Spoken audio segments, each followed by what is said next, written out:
Hell, man. This guy's nice and watch it, boys. And then we gonna take us one of them there videos of that there compasses.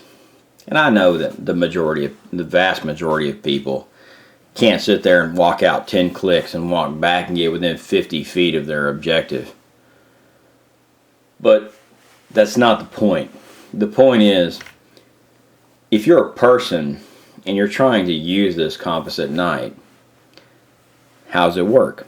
How's it going to work for you?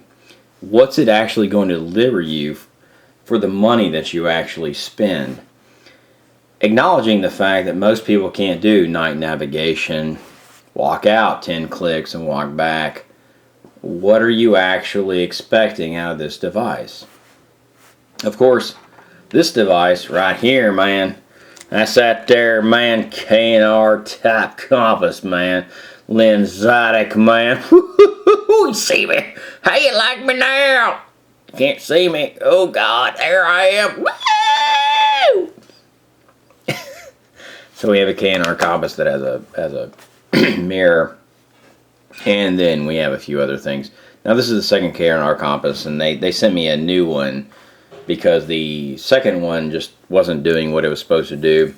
And this is simply a Suunto A-30 with a magnifying glass. Now you have to understand that the size of this magnifying glass is rather large compared to the K&R, but the K&R is a much more higher.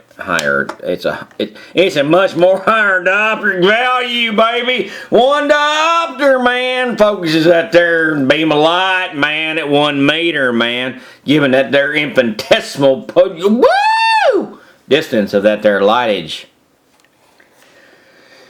But what we really want to look at is the luminescence of the dial, and also the pointer, and also any reference marks in here. Of course, the reference marks in the K&R are built on the dial, and the reference marks on the Suunto are built into it, those 2 singular dots.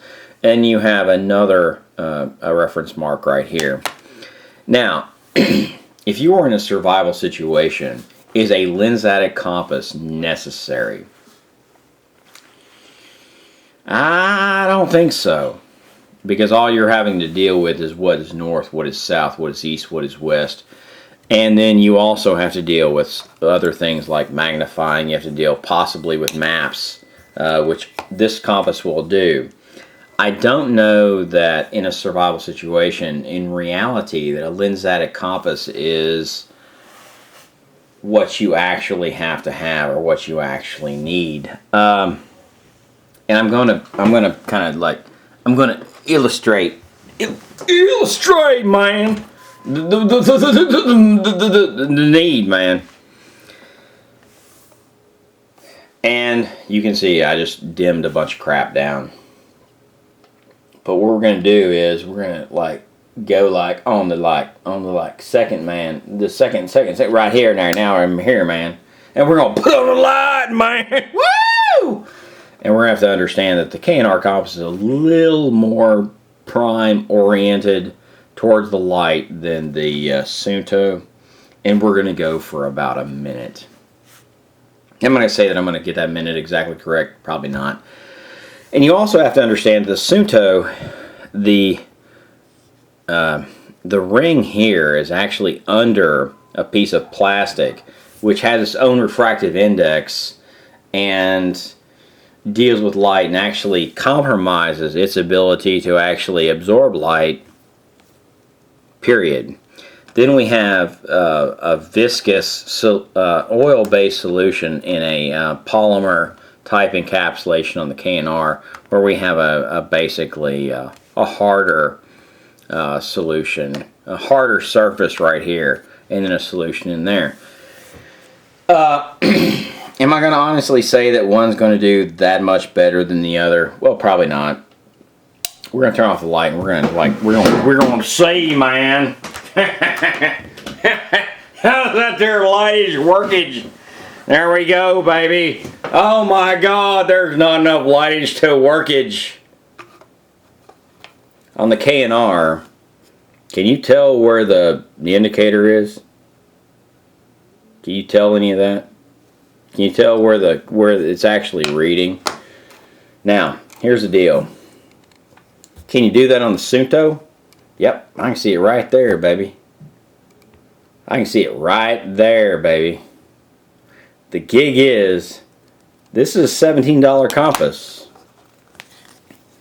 This is what, 80 bucks when you go buy it? What reference do we have? We got the ring, we got the indicators. I have nothing else. This is the best you can do.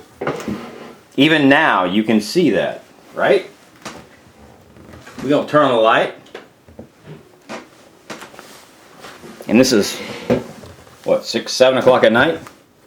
I'm doing fucking paperwork.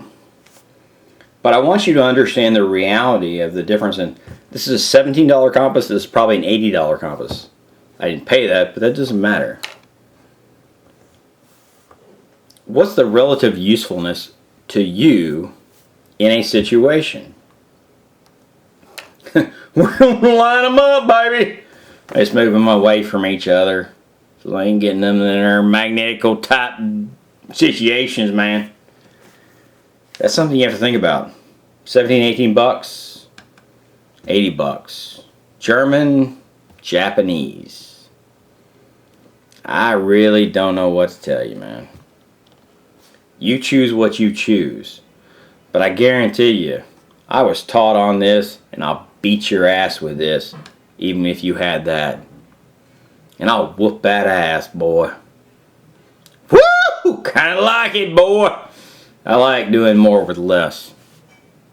17, 80, you make the choice. Peace out. Suunto A-30 versus that there K&R type. Supported by them their kung foolishness moronic motherfuckers who want to deal with their bushish craftist type bullish shitish. Because this is supported by morons that don't know shit.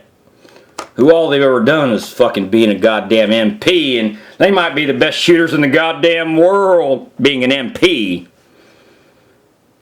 But MPs shoot within what the maximum 100% non-reflexive shot is. Non-reflex shot, boy. This ain't no MP shit. This is the real world. Minute of man, baby. Peace out, boy. Scout. Can you understand what minute of man means? And the importance of your compass and actually how it actually relates to your survival in a real world situation. And understand how to implement the money that you're spending into something that's fathomable by the human mind. Have a good one. Peace out. I'm getting back to bookkeeping, baby. This is just me taking a break.